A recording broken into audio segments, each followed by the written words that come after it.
મંદહાસ્ય રુચિરાનનામુજં પૂજિतं સુરનરોત્તમે મુદા ધર્મનંદનમં વિચિંત્ય ત્વં સુકાંતપ્રદં કાંतं ત્વં કાંतं સર્વદોગतं ત્વં ગતે દ્વૈગદેવ ત્વં વંદે ભક્તિદાસુતં. સર્વ અવતારી સર્વ કારણના કારણ આપણા સૌના મોક્ષદાતા ઈષ્ટદેવ ભગવાન શ્રી સ્વામિનારાયણ સંપ્રદાય દક્ષિણ વિભાગ અધિષ્ઠાતા દેવ વડતાલવાસી શ્રી લક્ષ્મીનારાયણ દેવ હરિકૃષ્ણ મહારાજ, જેમની કૃપાનો આશીર્વાદ લઈને આપણી આ યાત્રા પ્રારંભ થઈ છે, એવા ગઢપુરપતિ ગોપીનાથજી મહારાજ અને જેમના પ્રદેશમાંથી આપણે પસાર થઈ રહ્યા છે એવા જુનાગઢ પ્રદેશના ધીંગોધણી રાધારમણ દેવની સ્મૃતિએ સહિત આવડધામ મંદિર પરિસરની અંદર વિરાજમાન પંચેશ્વર મહાદેવ આદિ દેવોના દિવ્ય સાનિધ્યમાં આજની પદયાત્રાની આ સભામાં ઉપસ્થિત ધર્મકુળ આશ્રિત વાલા સર્વે અમારા સંતો પાર્ષદો, ઉપસ્થિત ધર્મકુળ આશ્રિત વાલા સર્વે સત્સંગ હરિભક્તો, સર્વે પદયાત્રીઓ, સર્વ ધર્મપ્રેમી સજ્જનો, મોક્ષભાગી જવાનો દરેક ભક્તજનોને અમારા હૃદયપૂર્વક જય સ્વામિનારાયણ. વાલા ભક્તો, ખરેખર ભક્તિનો રંગ કેવો હોય અને ભક્તિના ઉમંગમાં જીવાત્માની શું સ્થિતિ થાય એ આપણે કથાઓની અંદર ઘણી વખત વાંચ્યું કે ભગવાનને પામવાને માટે ભક્તો દેહ ભાન ભૂલીને પાગલ જેવી સ્થિતિની અંદર, દીવાના જેવાની સ્થિતિની અંદર એ આવી જતા, આવું શાસ્ત્રોની અંદર વાંચેલું. પણ એના જો પ્રત્યક્ષ દર્શન કરવા હોય તો આ યાત્રાની અંદર દર્શન.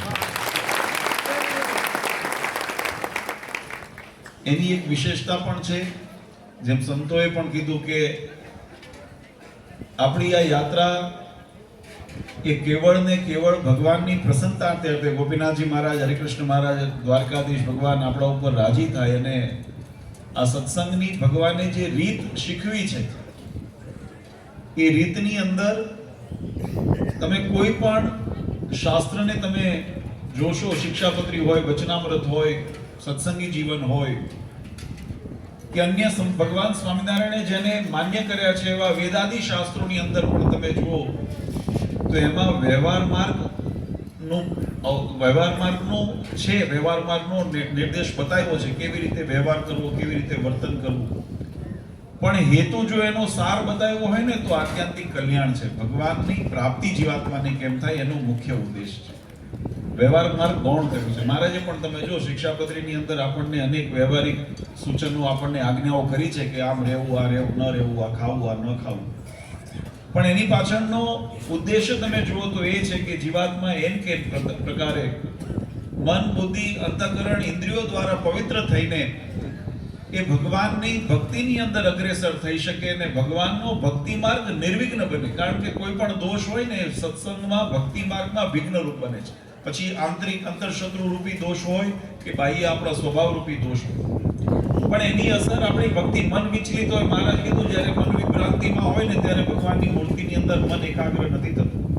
અને એટલા માટે જે ભગવાને ઉપાસના ભક્તિની સફળતાને માટે જે નિયમો બનાવ્યા એમાં પ્રધાનપણું કલ્યાણ બતાવ્યું.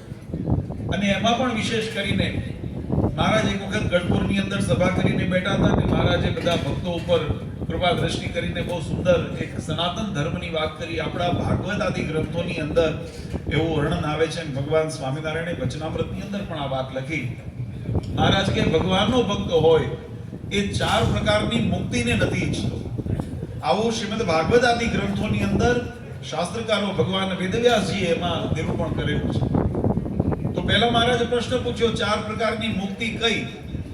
તો જે શાસ્ત્રોની અંદર, વેદાદિની અંદર જેનું પ્રતિપાદન કર્યું છે, ભગવાનના સારૂપ્યને પામવું, સાલોક્યને પામવું, સાયુજ્યને એટલે કે ભગવાન જેવા ઐશ્વર્ય આદિ ગુણોને પામવા, આ જે વિવિધ 4 પ્રકારની જે ચતુર્ધા મુક્તિ, એ મુક્તિ ભક્તને ઈચ્છતા નથી, આવું લખ્યું. તો મહારાજ કીધું એની પાછળનું કારણ શું? કેમ ભગવાનનો ભક્ત મુક્તિ ઈચ્છે છે પણ 4 પ્રકારની જે મુક્તિની વિશેષતા છે ને એ મુક્તિની કામના જીવાત્મા, ભગવાનનો ભક્ત છે, નથી કરતો. મહારાજ કે એની પાછળનો શું હેતુ હશે?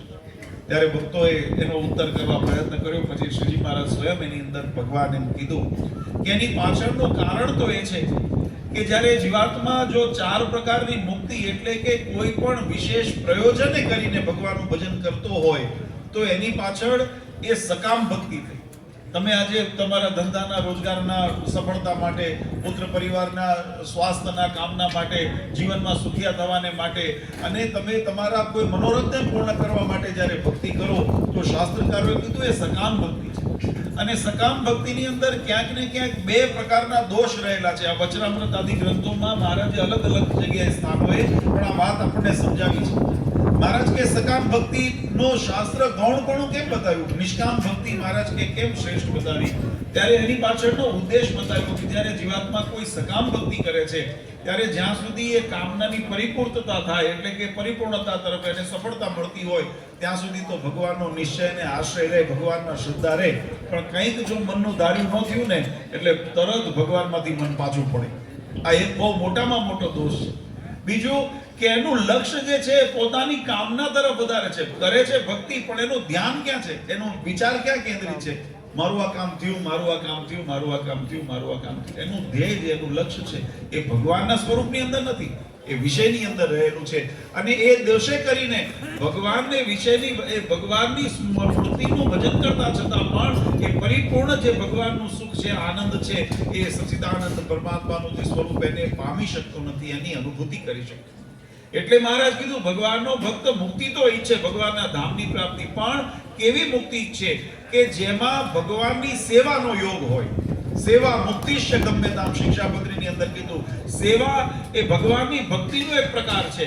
અને એવી પરમાત્માની પરિચર્યાની અંદર જીવાત્મા જોડાય, ભગવાનને અનુવૃત્તિની અંદર જીવાત્મા જોડાય અને ભગવત પરાયણ પોતાનું જીવન કરે, એવી રીતે જો મુક્તિ મળે તો એ મુક્તિની કામના છે. પણ જો સેવા રહિત, ભક્તિ રહિત જો ભગવાનની મુક્તિ પણ અમને મળતી હોય ને તો મહારાજ કે અમને ભગવાનના ભક્તને ખપતી નથી. અમારે તો ભગવાનનું પ્રધાનપણું, ભગવાનનું સાનિધ્ય જોઈએ છે.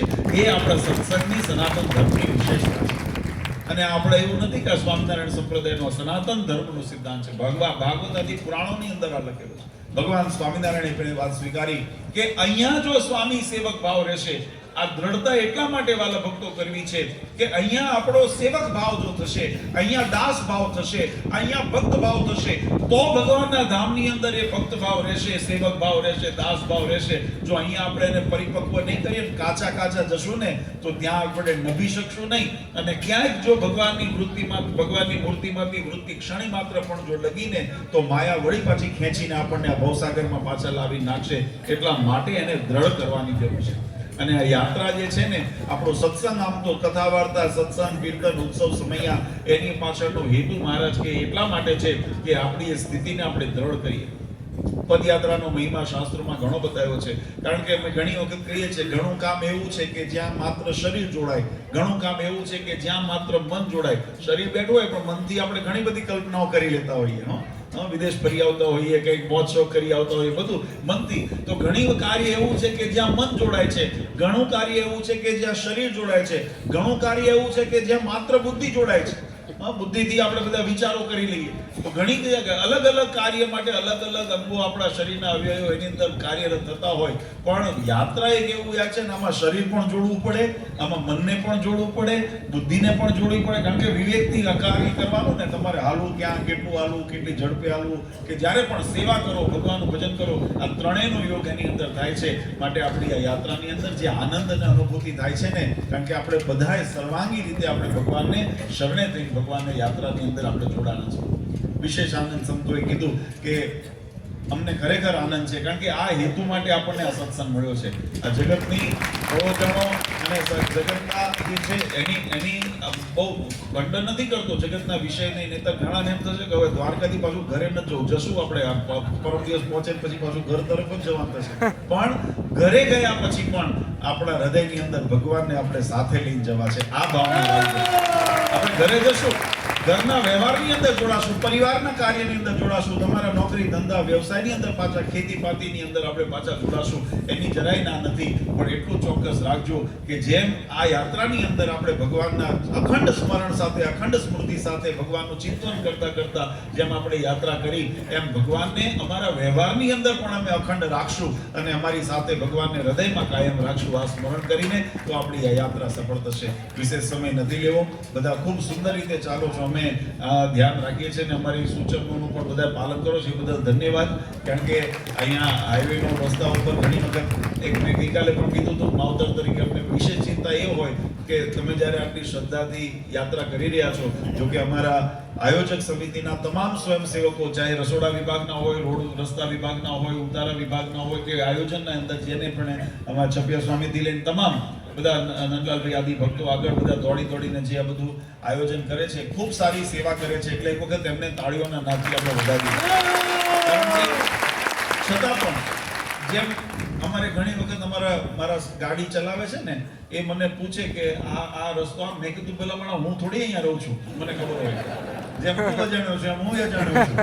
એટલે એમ આપણા માટે જેમ નવું છે, આપણા માટે અજાણી જગ્યા છે, એમ બની શકે કે એ બધા ભક્તો માટે પણ આ ઘણી વખત અજાણી જગ્યાઓ પડતી હોય, કોઈ વ્યવસ્થાની અંદર નાની મોટી અસર થતી હોય, કોઈ ગણતરી કરી હોય. આપણો સમુદાય ધીમે ધીમે સંખ્યા કરતા, આપણે ધાર્ય સંખ્યા કરતા વધતો જાય છે અને એમાં પણ હરિભક્તોને જે માહિતી સૂચના કરવામાં આપીને ખાસ વિશેષ બધાને અમે પણ ભલામણ કરીએ છીએ, જે સોશિયલ મીડિયાના નામથી અથવા તો તમારા જે ગામના ભક્તો અહીંયા આવ્યા છો, તમે તમારા ગામમાં પણ એક વખત સંકલન કરીને પૂછી લેજો કે બીજા હરિભક્તો જો આવવાના હોય ને તો એની સંખ્યા, કારણ કે સૌથી મોટું અહીંયા સીધું પાણી, રસોડાની ને ઉતારાની વ્યવસ્થા માટે એ આયોજકોને તકલીફ ન પડે, એટલે બધા સહકાર એટલો આપજો કે પોતાના કેટલા જણો આવવાના છો એ હરિભક્તો આવતા દિવસોની અંદર એ પોતાની અચૂક સંખ્યા અને કેટલા વાગ્યા સુધી પહોંચવાના, એટલે એમને આયોજન કરનારને ખબર પડે એટલી ભલામણ. પણ છતાંય આપણે વાત કરતા હતા કે એ મહેનત તો કરે છે, પણ જ્યારે કોઈ વખત અણધાર્યો કોઈ સ્થિતિ નિર્માણ થાય, એટલે બની શકે કે કોઈ સગવડ એની અંદર પડી હોય અને માનો કે આપણે ઉતારા કર્યા, આપણે 1000-1500 માણસની ગણતરી કરી હોય, 2000 માણસ આવ્યું તો સ્વાભાવિક રીતે પાણી ફૂટવાનું, ઓઢવાનું, શિયાળો છે એટલે પછી ખેંચાતાણ થાય કે ભાઈ આ મને આપ્યું, મને ન મળે. જો કે હરિભક્તો બહુ ડાયા છે કે ફરિયાદ નથી કરતા, તમને ખૂબ ખૂબ ધન્યવાદ એ બાબતે. પણ છતાં પણ એ સમજણ રાખી છે ને, એ બહુ મહત્વનું છે. કારણ કે આપણે યાત્રામાં નીકળ્યા છે, આપણે મોજ શોખ કરવા નથી નીકળ્યા. આ વસ્તુ સમજ ઘરના ને બધાને, અમારા પરિવારને ઘણી વખત કહેતો કે આપણે યાત્રામાં નીકળ્યા છે. યાત્રાનું નામ થોડું સહન કરવાનું, એમાં જો થોડા ઘસારો પડે ને તો એ યાત્રા સાર્થક થાય. જો મોજ કરીને આવ્યા હોય ને તો પછી એ યાત્રાનું પણ જો આનંદ, હૃદયનો આનંદ હોવો જોઈએ, પણ શરીરનો આરામ ને બધું જો ગોતવા જઈએ તો એને યાત્રા ન કહેવાય, એને પછી પ્રવાસ કહેવાય. આપણે આ યાત્રા લઈને નીકળ્યા છીએ એટલે એની અંદર જે પણ આપણને જ્યાં મળે, જેવી સગવડ મળે એમાં આપણે સમન્વય કરીને એની સાથે કરીને આપણે કરીએ. પણ છતાં પણ બધા આયોજકો તો મહેનત કરે છે, તમે બધા પણ ખૂબ સુંદર સહકાર આપો છો, ખૂબ નિયમથી બધા ચાલો છો. હવે આપણે છેડે આવ્યા છીએ એટલે મેં ગઈકાલે કીધું હતું, બે રીતે, એક બાજુ શરીર થાક્યું પણ હોય અને બીજી બાજુ ઉત્સાહ વધ્યો પણ હોય, એટલે બંનેની અંદર અતિરેકમાં આપણે ન જતા રહીએ, ખૂબ મર્યાદાથી ચાલો છો. એ રીતે આગળની યાત્રા આપણે પૂર્ણ કરશું અને જે રીતે અહીંયા આયોજકો સૂચન કરે, આપણને ભલામણ કરે, એનું બધા અવશ્ય પાલન કરજો. ખૂબ ખૂબ ભગવાનના ચરણારીમાં પ્રાર્થના કે આપણો સત્સંગ આવો ને આવો દિવ્યતાથી આપણે આની અંદર ભગવાનનું ભજન કરતા રહીએ, મહારાજનો રાજીપો આપણા ઉપર રહે, એવી ભગવાન શ્રી હરિકૃષ્ણ મહારાજ ચરણારીમાં પ્રાર્થના કરી આપણને આ સ્થાનની અંદર આવડધામના જે પણ અહીંયા સંચાલકો, મહંત રામભાઈ આદિ, જે અહીંયા આગળ ટ્રસ્ટીઓ જે પણ એમને છે અહીંયા સગવડ આપી છે, એમને પણ અમે ખૂબ ખૂબ શુભકામના અને આશીર્વાદ આપીએ છીએ. તમારો દાખલો અહીંયા હજારો ભગવાનના ભક્તો આવીને જ્યારે યાત્રામાં જતા હોય ત્યારે પ્રસાદ આદિ લેતા હોય, અહીંયા ઉતારો કરતા હોય, તો ભગવાન તમને પણ એનું ખૂબ શુભ ફળ આપે એવી ભગવાન શ્રી હરિના ચરણારીમાં પ્રાર્થના કરી. પરમ પૂજ્ય સનાતન ધર્મ ધુરંધર આચાર્ય શ્રી અજય પ્રસાદજી મહારાજ, અશોક વાટીવાળા પૂજ્ય માતુશ્રી અને અમારા સમસ્ત ધર્મપુર પરિવાર વતી આપ સૌને અંતરના આશીર્વાદ આપી મારી માનનીય વિરામ આપું. બોલો સ્વામિનારાયણ ભગવાન.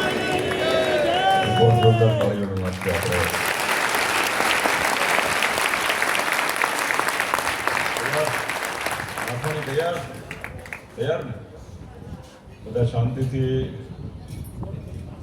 જેમ જગ્યા થાય એમ ઊભા થાય, બરોબર? હે